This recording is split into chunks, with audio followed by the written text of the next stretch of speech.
ರತ್ನಾಕರ ದೌತಪದ ಹಿಮಾಲಯ ಕಿರೀಟಿನಿ ಬ್ರಹ್ಮರಾಜಶ್ರೀ ರತ್ನಾಡ್ಯಂ ವಂದೇ ಭಾರತ ಮಾತರ. ಭಾರತ ಮಾತೆಯ ಪಾದಗಳಿಗೆ ನಮಸ್ಕಾರ ಮಾಡಿಕೊಳ್ತಾ, ಸ್ಥಳದ ಸಾನ್ನಿಧ್ಯ ದೇವರ ಆಶೀರ್ವಾದವನ್ನು ಪಡ್ಕೊಳ್ತಾ, ವೇದಿಕೆ ಮೇಲಿರುವಂತಹ ಎಲ್ಲ ಹಿರಿಯರೇ ಹಾಗೂ ಇಲ್ಲಿ ನೆರೆದಿರುವ ಬೆಳಿಗ್ಗೆಯಿಂದ ಶ್ರದ್ಧಾಭಕ್ತಿಯಿಂದ ವ್ರತಾಚರಣೆ ಮಾಡಿರುವಂತಹ ಶ್ರದ್ಧೆಯ ತಾಯಂದಿರೇ ಹಾಗೂ ಈ ಗ್ರಾಮದ ಗ್ರಾಮಸ್ಥರೇ, ವರಮಹಾಲಕ್ಷ್ಮಿ ಪೂಜೆಯ ಶುಭಕಾಮನೆಗಳು. ಮೊದಲಿನ ಹಾಗೆ ಅದರ ಕಥೆಗಳನ್ನು ಇವತ್ತು ಪುರೋಹಿತರು ನಿಮಗೆ ಹೇಳಿದ್ದು. ಕಡಲನ್ನು ಕಡಿಯುವಾಗ ದಾನವರು ಮತ್ತು ರಾಕ್ಷಸರ ಸಮುದ್ರ ಮಥನವನ್ನು ಮಾಡುವಂತಹ ಸಂದರ್ಭದಲ್ಲಿ ಹುಟ್ಟುಕೊಂಡವಳೆ ಶ್ರೀಲಕ್ಷ್ಮಿ. ಮಹಾಲಕ್ಷ್ಮಿಯನ್ನು ಯಾರು ಭಕ್ತಿಯಿಂದ ಶ್ರದ್ಧೆಯಿಂದ ಆರಾಧನೆ ಮಾಡ್ತಾರೆ ಅವರ ಮನಸ್ಸಿಗೆ ಮತ್ತು ಅವರ ಮನೆಗೆ ಅವಳು ತಲುಪ್ತಾಳೆ. ಅವರಿಗೆ ಸಕಲ ಸಂಪತ್ತನ್ನು ನೀಡುವಂತಹ ದೇವಿ. ಚಾರುಮತಿ ಹೇಳುವಂತಹ ಒಂದು ಪಾಪದ ಮನೆಯ ತಾಯಿಯ ಕನಸಲ್ಲಿ ಬಂದು, ನಿನ್ನ ಶ್ರದ್ಧೆಗೆ ನಾನು ಮೆಚ್ಚಿದ್ದೇನೆ, ನೀನು ಈ ರೀತಿ ಪೂಜೆ ವೃತ್ತಗಳನ್ನು ಮಾಡಬೇಕು ಅಂತ ಹೇಳಿ, ಶ್ರಾವಣ ಮಾಸದ ಹುಣ್ಣಿಮೆಯ ದಿನ ನೀನು ಪೂಜೆ ವೃತ್ತ ಮಾಡು ಅಂತ ಹೇಳಿ ಪೂಜೆಯ ನಿಯಮಗಳನ್ನು ಅವಳಿಗೆ ಹೇಳಿ ಅವಳ ಮೂಲಕ ಪೂಜೆಯನ್ನು ಮಾಡಿಸಿದ್ದು ಶ್ರೀಲಕ್ಷ್ಮಿ. ನಮ್ಮ ಹಿಂದೂ ಧರ್ಮ ಹೇಳುವಂಥದ್ದೇ ಹೀಗೆ. ಕನಸಲ್ಲಿ ಕೂಡ ದೇವಿ ಬಂದು ಆರಾಧನೆ ಮಾಡಿಕೊಂಡು ನೀನು ಹೀಗೆ ಮಾಡು ಅಂತ ಹೇಳ್ತಾಳೆ. ಅದಕ್ಕೆ ನಮ್ಮದು ಹಿಂದೂ ಧರ್ಮ ಅಂತ ಹೇಳೋದು. ನಮ್ಮದು ಯಾವುದು ಕೂಡ ಮತ ಅಲ್ಲ.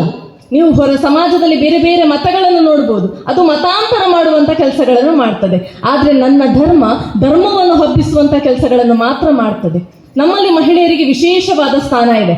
ನೀವು ನೋಡಿರಬಹುದು, ಉದಾಹರಣೆಗೆ ನಮ್ಮ ಋಷಿಗಳ ಕಾಲವನ್ನು ನಾವು ತಗೊಳ್ಳೋಣ. ಋಷಿಗಳಲ್ಲಿ ಎಷ್ಟು ಪ್ರಾಮುಖ್ಯ ಋಷಿಗಳಿದ್ರೆ, ವಿಶ್ವಾಮಿತ್ರ, ಕಶ್ಯಪ ಹೇಳುವಂತಹ ಋಷಿಗಳಿದ್ರು.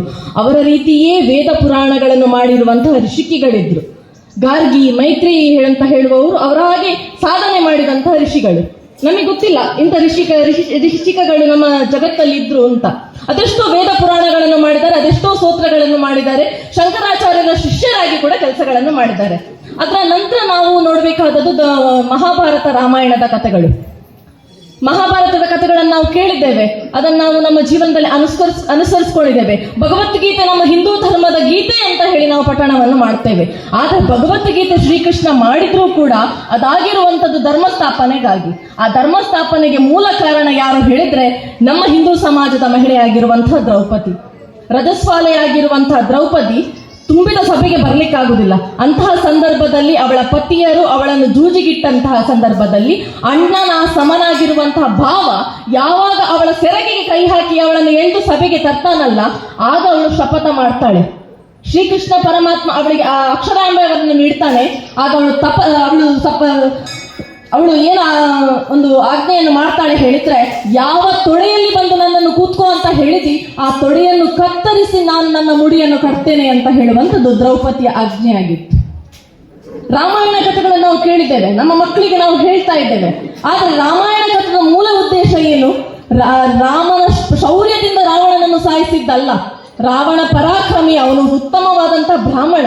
ಆದ್ರೆ ಅವನನ್ನು ಸಾಯಿಸಿದ ಕಾರಣ ಏನು? ಸೀತಾ ಅಪಹರಣ.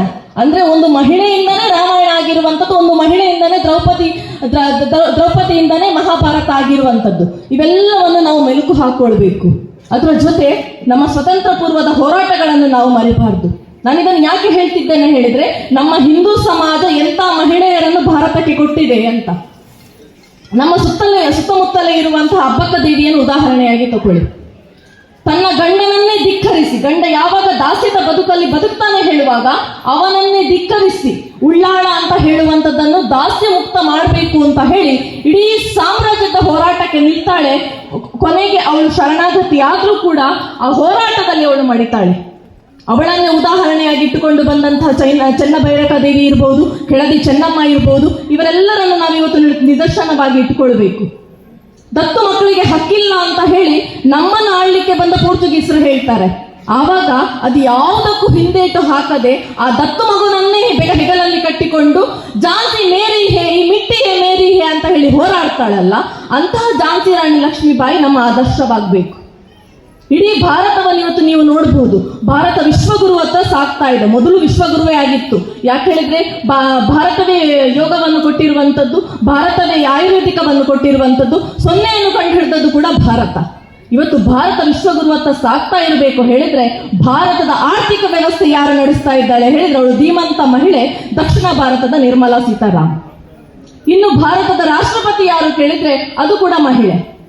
ಇಡೀ ಭಾರತದ ದೆಹಲಿಯ ಮುಖ್ಯಮಂತ್ರಿ ಯಾರು ಕೇಳಿದ್ರೆ ಅದು ಕೂಡ ಮಹಿಳೆ. ಹಾಗಾದ್ರೆ ನಮ್ಮ ಮಹಿಳೆಯರು ಎಲ್ಲ ಕಡೆ ತಮ್ಮ ಸಾಮ್ರಾಜ್ಯವನ್ನು ಮೆರೆದಿದ್ದಾರೆ, ಒಳ್ಳೆಯ ರೀತಿಯಲ್ಲಿ ಕೆಲಸಗಳನ್ನು ಮಾಡ್ತಾ ಇದ್ದಾರೆ. ಇತ್ತೀಚೆಗೆ ನಡೆದಿರುವಂತಹ ಸಿಂಧೂರ ಮಹಾಯುದ್ಧ ಆಗಿರ್ಬೋದು, ಇದನ್ನು ಕೇವಲ ಉದಾಹರಣೆಯಾಗಿ ತಗೊಳ್ಬೇಡಿ. ಇದು ಪುರಾತನದಲ್ಲೂ ನಡೆದಿತ್ತು, ಇವತ್ತು ನಡೆದಿದೆ. ಯಾವಾಗ ಹಿಂದೂ ಮಹಿಳೆಯರ ಸಿಂಧೂರಕ್ಕೆ ಕಳಂಕ ಬರ್ತದೆ, ಆವಾಗ ಹಿಂದೂ ಮಹಿಳೆಯರನ್ನ ಇಟ್ಕೊಂಡು ಭಾರತವನ್ನು ಪ್ರತಿನಿಧಿಸಿಕೊಂಡು ಆ ಪಾಕಿಸ್ತಾನದ ಉಗ್ರರನ್ನು ಸದೆಬಡಿದ್ರಲ್ಲ, ಇದು ನನ್ನ ಭಾರತದ ಸಂಸ್ಕೃತಿ. ಆದ್ರೆ ಇವತ್ತು ಮುಖ್ಯವಾದ ವಿಷಯ, ಆದ್ರೆ ನನ್ನ ಗ್ರಾಮದಲ್ಲಿ ಇವತ್ತು ಎತ್ತ ಸಾಗ್ತಾ ಇದೆ ಅಂತ. ನಾವೆಲ್ಲ ಇವತ್ತು ಪೂಜೆ ವ್ರತಾದಿಗಳನ್ನು ಮಾಡಿದ್ವಿ. ನಮ್ಮ ಮನೆಯಲ್ಲಿ ಇವತ್ತು ಹೆಣ್ಣು ಮಕ್ಕಳು ಇದ್ದಾರೆ, ಪ್ರಾಯಕ್ಕೆ ಬಂದಂತ ಹೆಣ್ಣು ಮಕ್ಕಳಿದ್ದಾರೆ, ಮದುವೆಯಾಗಿ ಬಂದಿರುವಂತ ನಿಮ್ಮ ಸೊಸೆಯಂದಿರಿದ್ದಾರೆ, ಹಿರಿಯರಿದ್ದೇವೆ. ನಮ್ಮ ಗ್ರಾಮ ಸ್ವರಾಜ್ಯ ಆಗಿದ್ಯಾ? ನನ್ನ ಮನೆ, ನನ್ನ ಮಕ್ಕಳು ಇವತ್ತು ಸಮಾಜದ ಯಾವ ದಿಕ್ಕಿನತ್ತ ಸಾಗ್ತಾ ಇದ್ದಾರೆ ಹೇಳಿ ನೋಡಬೇಕು. ಮೊದಲು ತುಂಬಿದ ಬಟ್ಟೆಗಳನ್ನು ಹಾಕೊಂಡು ಹೋದಾಗ ಅದು ನನ್ನ ಸಂಸ್ಕೃತಿ. ಇವತ್ತು ಆ ಮಕ್ಕಳು ಹರಿದ ಬಟ್ಟೆಗಳನ್ನು, ಜೀನ್ಸಿಗೆ ಅಷ್ಟು ಲೈನ್ ಹಾಕ್ತಿರಲ್ಲ, ಅಷ್ಟು ಆ ರೇಟ್ ಕಾಸ್ಟ್ಲಿ ಆ ಬಟ್ಟೆಗೆ, ಅಂತ ಬಟ್ಟೆಗಳನ್ನು ಇವತ್ತು ನನ್ನ ಯುವತಿಯರು ಹಾಕ್ತಾ ಇದ್ದಾರೆ. ಗಮನಿಸಿರ್ಬೋದು, ನಮ್ಮ ಮನೆ ಮಕ್ಕಳು ಕೂಡ ಆಯ್ಕೆ ಮಾಡುವಂಥದ್ದು ಅಂಥದ್ದೇ ಬಟ್ಟೆಯನ್ನು. ದ್ವಾಪರ ಅಂತ ಹೇಳಿ ಪದ್ಯ ಬರ್ಲಿಕ್ಕಿಲ್ಲ, ನಮ್ಮ ಮಕ್ಕಳದ್ದು ರೀಲ್ಸೇ ರೀಲ್ಸ್. ಬಟ್ಟೆಗಳನ್ನು ಹಾಕಿಕೊಂಡು ಬೇರೆ ಬೇರೆ ರೀತಿಯ ಮೇಕಪ್ ಮಾಡಿಕೊಂಡು ಅದನ್ನು ಎಷ್ಟು ಲೈಕ್ ಕೊಡ್ತೀರಿ, ಎಷ್ಟು ಶೇರ್ ಕೊಡ್ತೀರಿ ಅಂತ ಹೇಳಿ ನಮ್ಮ ಯುವತಿಯರು ಮಾಡ್ತಾರಾ ಇಲ್ವಾ? ಮಾಡ್ತಿದ್ದಾರಾ ಇಲ್ವಾ? ಅದಕ್ಕೆ ಮದುವೆಯಾದ ಹೆಣ್ಣು ಮಕ್ಕಳೇನು ಕಡಿಮೆ ಇಲ್ಲ. ಕರಿಮಣಿ ಮಾಲೀಕ ಇವನಲ್ಲ ಅಂತ ಹೇಳಿಕೊಂಡು ಗಂಡನನ್ನೇ ಒಟ್ಟಿಗೆ ನಿಂತುಕೊಂಡು ಡ್ಯಾನ್ಸ್ ಮಾಡಿಕೊಂಡು ಅವನಿಗೆ ವಿಷ ಹಾಕುವಂತ ಸಂಸ್ಕೃತಿ ನಮ್ಮ ಸುತ್ತಮುತ್ತಲೇ ನಡೆದಿದೆ. ಗಂಡನಿಗೆ ವಿಷ ಹಾಕುವಂತ ಪತ್ನಿಯರಿದ್ದಾರೆ. ಆಶ್ಚರ್ಯ ಆಗ್ಬೋದು ನಮ್ಮ ತಾಯಂದಿರಿಗೆ. ಹಾಗಾದ್ರೆ ನನ್ನ ಸಂಸ್ಕೃತಿ ಇವತ್ತು ಎತ್ತ ಸಾಗ್ತಾ ಇದೆ ಅಂತ. 10ನೇ ಕ್ಲಾಸಿಗೆ ಹಾಲ್ ಟಿಕೆಟ್ ತೆಗೆಯುವಂತಹ ಮಗು ಇವತ್ತು ತೊಟ್ಲನ್ನು ತೂಗ್ತಾ ಇದ್ದಾಳೆ. ಅಕ್ಕಪಕ್ಕದಲ್ಲಿ ಕೇಳಿರ್ಬೋದು. ಆ ಮಗುವಿಗೆ ನಾವು ಕನ್ಸಲ್ಟ್ ಮಾಡ್ಲಿಕ್ಕೆ ಹೋದಾಗ ಆ ಮಗು ಹೇಳುದೇನು ಗೊತ್ತುಂಟಾ? ಆಶ್ಚರ್ಯ ಆಗ್ಬೋದು. ನನ್ನ ಜೊತೆ 4-5 ಜನ ಮಲಗಿ ಹೋಗಿದ್ದಾರೆ, ನಾನು ಅದರಲ್ಲಿ ನನ್ನ ಮಗುವಿಗೆ ತಂದೆ ಯಾರು ಅಂತ ಹೇಗೆ ಹೇಳಲಿ ಅಂತ. ಇಂಥದ್ದನ್ನು ನಾವು ಪತ್ರಿಕೆಯಲ್ಲಿ ಓದ್ತಾ ಇದ್ದೇವೆ, ಮೊಬೈಲ್ ಅಲ್ಲಿ ನೋಡ್ತಾ ಇದ್ದೇವೆ.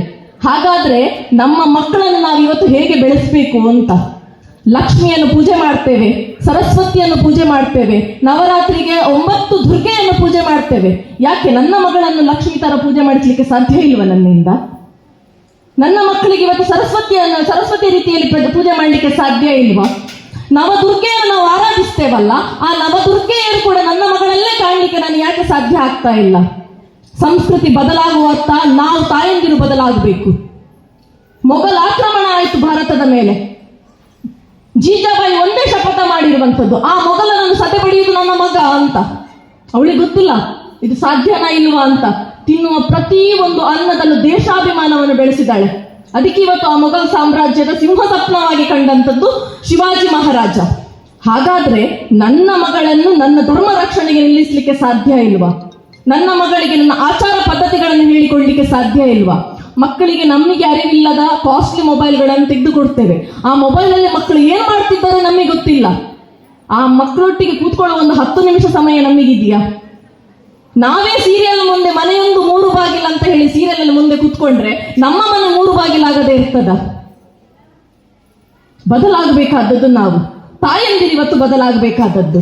6 ಗಂಟೆ ಆಗುವಾಗ ಸೀರಿಯಲ್ ಆನ್ ಮಾಡುವ ಬದಲು ಅದನ್ನು ಆಫ್ ಮಾಡಿ ಮನೆಯಲ್ಲಿ ಭಜನೆ ಮಂದಿರವನ್ನು ಮಾಡಿ, ಭಜನೆಗಳನ್ನು ಮಾಡಿ, ಮಕ್ಕಳನ್ನು ಕೂತ್ಕೊಳ್ಳಿಸಿ ನಮ್ಮ ಧರ್ಮದ ಸಂಸ್ಕೃತಿಯನ್ನು ಹೇಳಿಕೊಡುವ ಕೆಲಸಗಳನ್ನು ಮಾಡಿ, ರಾಮಾಯಣ ಮಹಾಭಾರತದ ಕಥೆಗಳನ್ನು ಅವರಿಗೆ ಅನ್ನದೊಟ್ಟಿಗೆ ಬಡಿಸಿಕೊಡಿ. ಯಾಕೆ ಬೇರೆ ಧರ್ಮದವರು ಮಾಡ್ತಾ ಇಲ್ವಾ ಅದನ್ನು? ಬೇರೆ ಮತದಂತರಗಳು ಮಾಡ್ತಾ ಇಲ್ವಾ? ನಮ್ಮ ಮಕ್ಕಳಿಗೆ ಮಾತ್ರ ಕುಂಕುಮ ಇಟ್ಟರೆ ಅಲರ್ಜಿ ಆಗ್ತದೆ, ಹೂ ಮುಡಿದ್ರೆ ತಲೆನೋವು ಆಗ್ತದೆ, ಬಳೆ ಹಾಕಿದ್ರೆ ಕೈಗೆ ಶಬ್ದ ಬರ್ತದೆ, ಇಡೀ ಮುಖವನ್ನು ಮೈಯನ್ನು ಮುಚ್ಚುವಂತ ವೃತ್ತಗಳನ್ನು ಹಾಕೊಂಡು ತಿರುಗ್ತಾರಲ್ಲ ಅವರು, ಅವರಿಗೆ ಇದೆಲ್ಲ ಆಗುದಿಲ್ವಾ?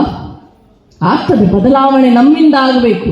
ತಾಯಂದಿರು ಬೇಕಾಬಿಟ್ಟಿ ಮಕ್ಕಳಿಗೆ ಕೊಡ್ತೇವಲ್ಲ, ನಮ್ಮ ಕಷ್ಟಗಳು ಮಕ್ಕಳಿಗೆ ಗೊತ್ತಾಗಬಾರ್ದು ಹೇಳಿ ಮಕ್ಕಳಿಗೆ ನಾವೆಲ್ಲವನ್ನು ತೆಗೆದುಕೊಡ್ತೇವಲ್ಲ, ಅದು ಮೊದಲು ಬದಲಾಗಬೇಕು. ಮಕ್ಕಳಿಗೆ ನಿಮ್ಮ ಕಷ್ಟವನ್ನು ಹೇಳಿಕೊಡಿ. ಗಂಡು ಇರ್ಲಿ ಹೆಣ್ಣು ಇರ್ಲಿ ಮನೆಯ ಎಲ್ಲ ಅಡಿಗೆ ಹೇಳಿಕೊಡ್ಬೇಕು. ಸಮಯ ಉಂಟ ಮಕ್ಕಳಿಗೆ, ನಿನ್ನ ಕೆಲಸವನ್ನು ನೀನೇ ಮಾಡು. ಕಷ್ಟ ಆಗ್ಲಿ, ನೋವಾಗ್ಲಿ, ಬೀಳ್ಲಿ, ಏಳ್ಲಿ, ತೊಂದರೆ ಇಲ್ಲ. ಸಮಾಜಕ್ಕೆ ನಾಳೆ ಸಮಸ್ಯೆ ಆಗಬಾರ್ದು. ಹೇಗೆ ಪ್ರಸಾದ ಮತ್ತು ಕಾಯಿ ದೇವಸ್ಥಾನಕ್ಕೆ ಬಂದ ತಕ್ಷಣ ಅದು ಪ್ರಸಾದ ಆಗ್ತದೆ, ಅದೇ ರೀತಿ ನಮ್ಮ ಮಗು ಮನೆಯಿಂದ ಹೊರಗೆ ಹೋಗುವಾಗ ಸಮಾಜದ ರತ್ನವಾಗಿ ಹೋಗಬೇಕು, ಸಮಾಜಕ್ಕೆ ಮಾರಕವಾಗಿ ಹೋಗಬಾರ್ದು. ಇದೆಲ್ಲ ನಮ್ಮ ಕೈಯಲ್ಲಿ ಇದೆ. ದಾಮಣ್ಣ ಹೇಳಿದ್ರು, ರಾಷ್ಟ್ರೀಯ ಸ್ವಯಂ ಸೇವಕ ಸಂಘ ಇವತ್ತು 100 ವರ್ಷದ ಶತಾಬ್ದಿಯಲ್ಲಿ ಇದೆ ಅಂತ. ಇವತ್ತು ಮನೆಯನ್ನು ನಡೆಸ್ತಿರುವಂತವರು ತಾಯಿ. ಇಲ್ಲಿ ಸಾಕಷ್ಟು ತಾಯಿಯಂದಿರಿದ್ದೀವಿ, ಅದಕ್ಕೋಸ್ಕರ ನಾನು ನಿಮಗೋಸ್ಕರ ಇವತ್ತು ಹೇಳ್ತಾ ಇದ್ದೇನೆ. ನಾವು ಇವತ್ತು ಮನೆಯಲ್ಲಿ ಏನು ಮಾಡಬೇಕು ಅಂತ. ಭಾರತದ ಮೇಲೆ ತುಂಬಾ ಪೋರ್ಚುಗೀಸರು ಬಂದ್ರು, ಡಚ್ಚರು ಬಂದ್ರು, ವಿದೇಶಿಯರು ಬಂದ್ರು. ಆದ್ರೆ ನನ್ನ ಮನೆಯ ಸಂಸ್ಕೃತಿ ಹಾಳಾಗ್ಲಿಲ್ಲ. ಯಾಕೆ ಹಾಳಾಗ್ಲಿಲ್ಲ ಹೇಳಿದ್ರೆ ನಾವು ಪುಸ್ತಕ ಓದಿ ಕಲ್ತದ್ದಲ್ಲ, ಹಿರಿಯರಿಂದ ಪಾರಂಪರಾಗತವಾಗಿ ಕಲ್ತಿರುವಂಥದ್ದು. ಅದನ್ನು ನಮ್ಮ ಮಕ್ಕಳಿಗೆ ಹೇಳಿಕೊಡುವ ಕೆಲಸ ಇವತ್ತಿಂದ ತಾಯಂದಿರು ಮಾಡಬೇಕು. ಮನೆಯಲ್ಲಿ ಆದಷ್ಟು ಸ್ವದೇಶಿಯ ವಸ್ತುಗಳನ್ನು ಬಳಸುವಂತ ರೀತಿಯ ಕೆಲಸಗಳಾಗಬೇಕು. ವಿದೇಶಿ ವಸ್ತುಗಳನ್ನು ಬಿಟ್ಟು ಬಿಡುವ, ಸ್ವದೇಶಿಯ ವಸ್ತುಗಳನ್ನು ಬಳಸುವ, ಪರಿಸರಕ್ಕೆ ಜಾಗೃತಿ ಮೂಡಿಸುವಂತ ಕೆಲಸ ನಮ್ಮಿಂದ ಆಗಲಿ. ಮನೆಯಲ್ಲಿ ನಾಗರಿಕ ಶಿಷ್ಟಾಚಾರವನ್ನು ಮಕ್ಕಳಿಗೆ ಹೇಳಿಕೊಡುವ. ನಾಗರಿಕ ಶಿಷ್ಟಾಚಾರ ಅಂತ ಹೇಳಿದ ಕೂಡಲೇ ಒಬ್ಬರನ್ನು ಮೆಟ್ಟಿ ನಾವು ತುಳಿದು ಆಚೆಗೆ ಹೋಗುವಾಗ ಅವರ ನಮಸ್ಕಾರ ಮಾಡುವಂತ ಪದ್ಧತಿ ನಮ್ಮಲ್ಲಿತ್ತು. ಇವತ್ತು ಆ ಮಕ್ಕಳಿಗಿದೆಯಾ? ಮಕ್ಕಳು ಕಿವಿಯಿಂದ ಹೆಡ್ಫೋನ್ ತೆಗೆಯುವುದೇ ದೊಡ್ಡ ಕಷ್ಟದಲ್ಲಿ. ಮಕ್ಕಳಿಗೆ ಸಮಾಜದ ವಸ್ತುಗಳನ್ನು ಹೇಗೆ ಬಳಕೆ ಮಾಡಬೇಕು ಅಂತ ಹೇಳಿಕೊಡ್ಬೇಕು. ಸಮಾಜದಲ್ಲಿ ನೀನು ಹೇಗೆ ಬೆರಿಬೇಕು ಅಂತ ಹೇಳುವಂಥದ್ದನ್ನು ಹೇಳಿಕೊಡ್ಬೇಕು. ಅವರಿಗೆ ಹೇಳಿಕೊಡುವ ಮುಂಚೆ ನಾನು ಇವತ್ತು ಅನುಕರಣೆ ಮಾಡಬೇಕು. ನನ್ನ ಮಾತು ಒಂದು ನಾನು ಸಮಾಜಕ್ಕೆ ಹೋಗಿ ಹೇಳೋದೊಂದಾಗಬಾರ್ದು. ಮೊದಲು ನಾನು ಅನುಕರಣೆ ಮಾಡಿದನ್ನು ಖಂಡಿತವಾಗಿ ನನ್ನ ಮಕ್ಕಳು ಅನುಕರಣೆ ಮಾಡ್ತಾರೆ ಹೇಳುವಂಥದ್ದನ್ನು ನಾವು ತಿಳ್ಕೊಳ್ಬೇಕು. ಇಡೀ ಸಮಾಜ ಇವತ್ತು ನಮ್ಮ ಎದುರು ನಿಂತಾಗ ನಾವು ಅದರ ಶಕ್ತಿಯಾಗಿ ಮಕ್ಕಳ ಎದುರಿಗೆ ನಿಲ್ಲಬೇಕು. ಮಕ್ಕಳಿಗೆ ರಾಷ್ಟ್ರದ ಬಗ್ಗೆ ಚಿಂತನೆಯನ್ನು ಮೂಡಿಸಬೇಕು. ಸಂಘ ಶತಾಬ್ದಿ ಆಗ್ತಾ ಇರುವಾಗ ವಾರದ ಒಂದು ಸಮಯ ನಾನು ರಾಷ್ಟ್ರಕ್ಕಾಗಿ ನೀಡಬಹುದಾ? ಗಡಿ ಹೋಗಿ ಕಾಯಲಿಕ್ಕೆ ಖಂಡಿತವಾಗಿ ನನಗೆ ಸಾಧ್ಯ ಇಲ್ಲ, ಯೋಧರಾಗಿ ನಮಗೆ ಕಾಯಲಿಕ್ಕೆ ಸಾಧ್ಯ ಇಲ್ಲ. ಆದ್ರೆ ನನ್ನ ಗ್ರಾಮವನ್ನು ಕಾಯಬಹುದು. ನನ್ನ ಗ್ರಾಮದಲ್ಲಿ ಒಂದು ಲವ್ ಜಿಹಾದ್ ಆಗ್ತಿದೆ ಹೇಳಿದ್ರೆ ಆ ಮನೆಗೆ ಹೋಗಿ ಆ ಮಕ್ಕಳಿಗೆ ನೈತಿಕತೆಯನ್ನು ಹೇಳುವ ಕೆಲಸಗಳನ್ನು ನಾವು ಮಾಡಬಹುದು. ನಮ್ಮ ಮನೆಯ ಹಟ್ಟಿಗೆ ಬಂದು ದನ ಕಡಿತಾರೆ ಹೇಳುವಾಗ ಪೊಲೀಸಿಗೆ ಫೋನ್ ಮಾಡುವ ಬದಲು ಕೈಯಲ್ಲಿ ಕತ್ತಿ ಹಿಡಿದು ಅವರನ್ನು ಓಡಿಸುವ ನಾವು ಸಬಲರಾಗಬಹುದು. ಇಂತಹ ರಾಷ್ಟ್ರೀಯ ಚಿಂತನೆಗಳನ್ನು ಇಟ್ಟುಕೊಂಡು ಇವತ್ತು ವರಮಹಾಲಕ್ಷ್ಮಿ ಪೂಜೆಯನ್ನು ಮಾಡಿದಿರಿ. ನೀವೇ ಲಕ್ಷ್ಮಿಯಾಗಿ, ನೀವೇ ದುರ್ಗಾ ಮಾತೆಯಾಗಿ, ನೀವೇ ಸರಸ್ವತಿಯಾಗಿ ಸಮಾಜದ ಎದುರು ಬನ್ನಿ ಅಂತ ಹೇಳಿ ನಿಮ್ಮ ಪ್ರೀತಿಯ ಸಹೋದರಿಯಾಗಿ ಆಶಿಸ್ತೇನೆ. ಅವಕಾಶ ನೀಡಿದಂತಹ ಎಲ್ಲ ತಂಡದ ಸದಸ್ಯರಿಗೂ ಧನ್ಯವಾದಗಳು.